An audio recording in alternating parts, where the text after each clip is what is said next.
Alam ko na, sa pamamagitan ng sakramentong ito, palagi kang nasa aking tabi. Ginagabayan ako sa gitna ng lahat ng pagsubok upang ako ay maging isang tunay na saksi ng iyong pag-ibig at awa. Isang umaga, habang pumapasok ako sa simbahan, ang aking puso ay puno ng pag-aalala at kalungkutan.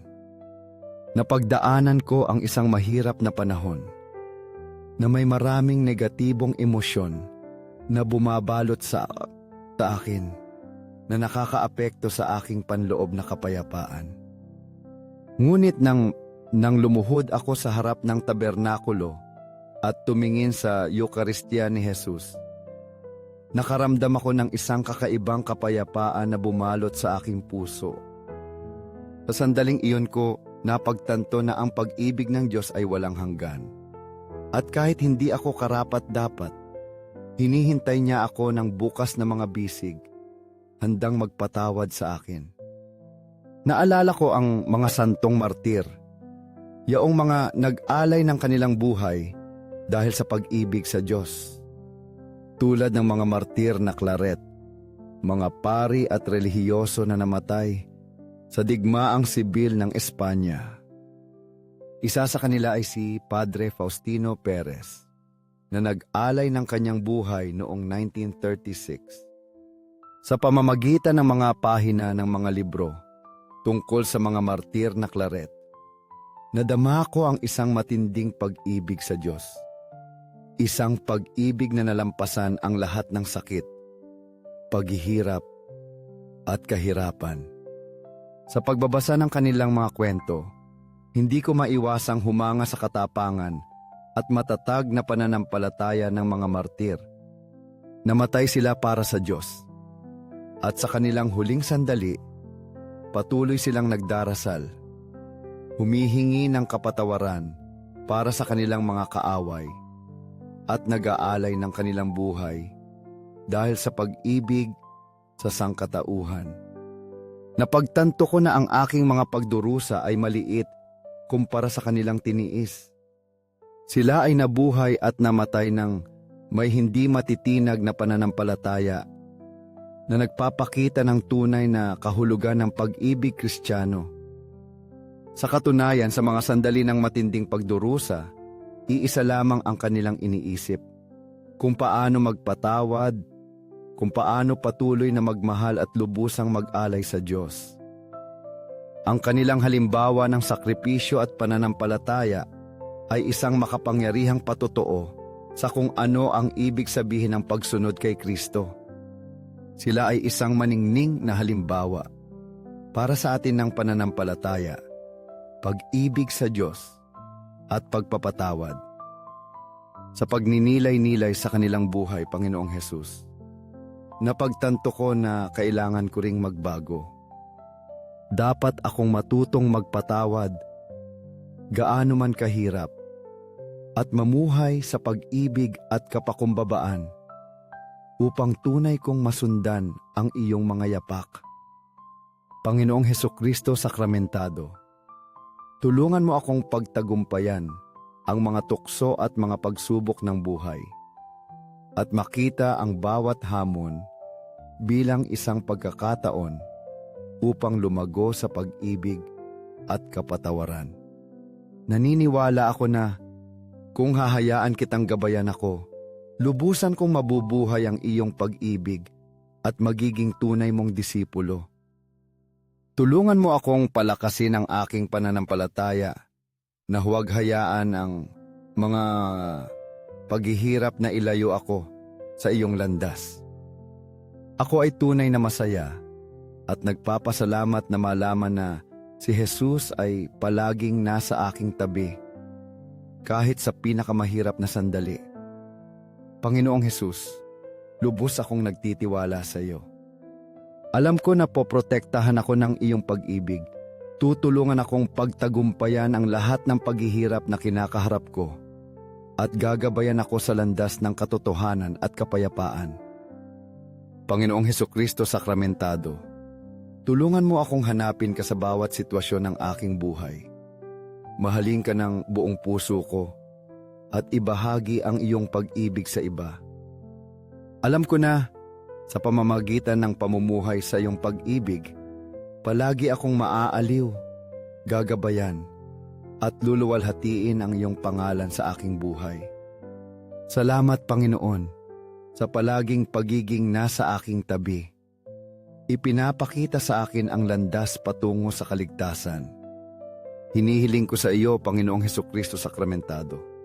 Ikaw na pag-ibig at awa, turuan mo akong mahalin ka ng buong puso ko. Sa pamamagitan ng mahal na Birheng Maria, tulungan mo akong ialay ang aking buhay ng lubusan sa iyo. Ina Maria, ikaw na palaging nagdadala sa akin patungo sa iyong anak. Tulungan mo akong mamuhay sa pagsunod at pag-ibig sa Diyos. Sagrado Corazon ni Jesus, iniaalay ko ang aking sarili sa iyo. Sindihan mo ang aking puso ng iyong pag-ibig upang palagi kitang mahalin. Iniaalay ko sa iyo ang lahat ng aking kalungkutan, kahirapan at pag-asa upang ang lahat ay maging para sa kaluwalhatian ng Diyos. Sa langit at sa lupa, magpakailanman purihin ang Sagrado Corazon ni Jesus sa Eukaristya. Sa langit at sa lupa, magpakailanman purihin ang Sagrado Corazon ni Jesus sa Eukaristya. Sa langit at sa lupa, magpakailanman purihin ang Sagrado Corazon ni Jesus sa Eukaristya.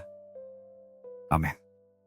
Manalangin tayo para sa isa't isa, para sa ating mga mahal sa buhay, para sa mga dumaranas ng kahirapan, at para sa lahat ng kaluluwang nangangailangan ng kaligtasan.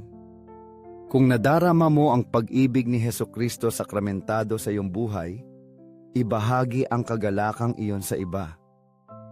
Salamat sa paglalaan ng oras upang purihin at manalangin kasama niya. Laging tandaan na, sa bawat sandali si Hesukristo sakramentado ay naghihintay sa atin. Handang magpatawad, handang magmahal. 5 minuto kasama si Jesus na sakramentado. Sa ngalan ng Ama at ng Anak at ng Espiritu Santo. Amen. Mahal na Jesus, bilanggo ng pag-ibig at walang hanggang bukal ng awa, kinalimutan sa maraming tabernakulo at pinabayaan ng mga pusong puno ng makamundong alalahanin. Ang mabuting Jesus, na may walang hanggang pagtitiyaga, ay naghihintay ng ating pagbisita at nananabik sa isang gawi ng tapat na pag-ibig mula sa bawat isa sa atin. Panginoon ng tabernakulo, bigyan mo ako ng biyaya na mapalakas ang aking pananampalataya at pagtitiwala sa iyo araw-araw. Panginoon ng awa, tulungan mo akong maipakita ang iyong habag sa bawat aksyon na aking gagawin. Panginoon ng katotohanan, liwanagan mo ang aking isipan at gabayan mo ang aking mga hakbang tungo sa landas ng kabutihan at kabanalan. Panginoon ng tabernakulo, turuan mo akong mahalin ka ng mas malalim at paglingkuran ka ng may dalisay na puso. Sa sagradong sandaling ito ng panalangin at pagninilay, inaalaala namin ang mga pangunahing tuntunin ng simbahang Katoliko, mga haligi na nagliliwanag sa aming landas tungo sa kabanalan at tumatawag sa amin upang mamuhay ng ganap na pakikipag-isa sa iyo. Panginoon, ang mga gabay na ito, puno ng banal na karunungan, ay isang parola sa aming buhay. Inilalapit kami araw-araw sa iyo at tinutulungan kaming mamuhay ng may kapanatagan at layunin. Gaya ng nasusulat, ang iyong salita ay ilawan sa aking mga paa at liwanag sa aking landas. Salmo 109, 1:8. Ang salitang ito ay nagpapaalala sa amin na ang iyong mga utos ay ilaw sa aming buhay. Ginagabayan kami tungo sa tunay na kapayapaan at kagalakan. Ang unang tuntunin ay tumatawag sa atin na dumalo sa banal na misa tuwing linggo at mga pista ng obligasyon. Sa Eucharistia, natatanggap namin ang espiritual na pagkain na kailangan ng aming kaluluwa. Sa misa, hindi lamang namin ipinagdiriwang ang iyong tunay na presensya, Jesus, kundi pinalalakas din namin ang aming pagkakaisa bilang katawan ni Kristo. Ibinabahagi ang tinapay ng buhay na nagpapabago at gumagabay sa amin. Ang ikalawang tuntunin ay nag-aanyaya sa atin na ipagtapat ang ating mga kasalanang mortal kahit isang beses sa isang taon, lalo na bago makipagkomunyon o sa panganib ng kamatayan. Ang sakramentong ito na itinatag mo, Jesus, ay isang regalo ng pakikipagkasundo. Sa pamamagitan ng kumpisal, nababawi namin ang nagpapabanal na biyaya na nagpapanumbalik sa aming mga kaluluwa at nagpapahintulot sa amin na lumakad ng may bagong pusong muli.